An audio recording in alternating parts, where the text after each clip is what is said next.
कभी कभी हमें जीवन में अकेले लड़ने की आवश्यकता होती है। यह कहानी एक ऐसे ही लड़के की है जो अपने लक्ष्य की ओर आगे बढ़ने के लिए अपने अकेलेपन को एक सुनहरा अवसर बनाता है।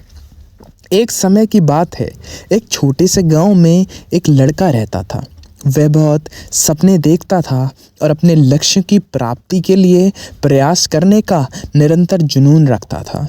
परंतु उसके पास ना तो कोई साथी था और न कोई गाइड करने वाला।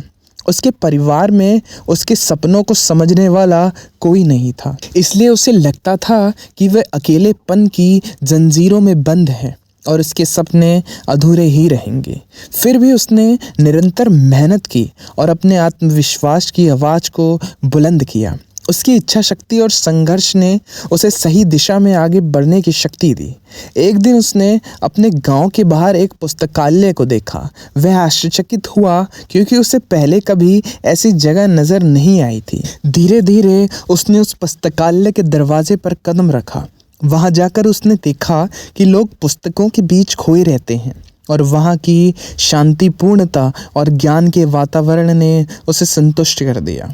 अपनी उत्कृष्टता को पहचानते हुए उसने यह निर्णय लिया कि वह पुस्तकालय में समय बिताएगा। धीरे धीरे वह पुस्तकालय की विभिन्न किताबों को पढ़ने लगा और नई दुनिया की खोज में निकल पड़ा। कुछ दिन बिताने के बाद उसका ज्ञान बढ़ता गया और वह अच्छे लेखकों और दर्शकों के साथ रिश्ते बनाने लगा।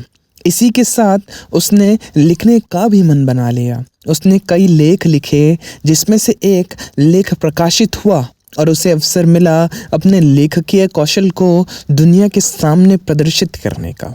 वह लड़का जिसने कभी अकेलेपन को एक रुकावट समझा था, अब एक प्रेरणादायक उदाहरण बन गया था।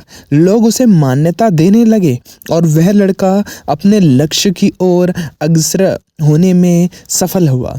इस कहानी से हमें यह सीख मिलती है कि अकेलेपन को एक सुनहरा अवसर बनाने के लिए हमें संघर्ष करना चाहिए। हमारी संयमितता, समर्पण और मेहनत हमें अपने लक्ष्य की प्राप्ति की ओर आगे बढ़ा सकती है।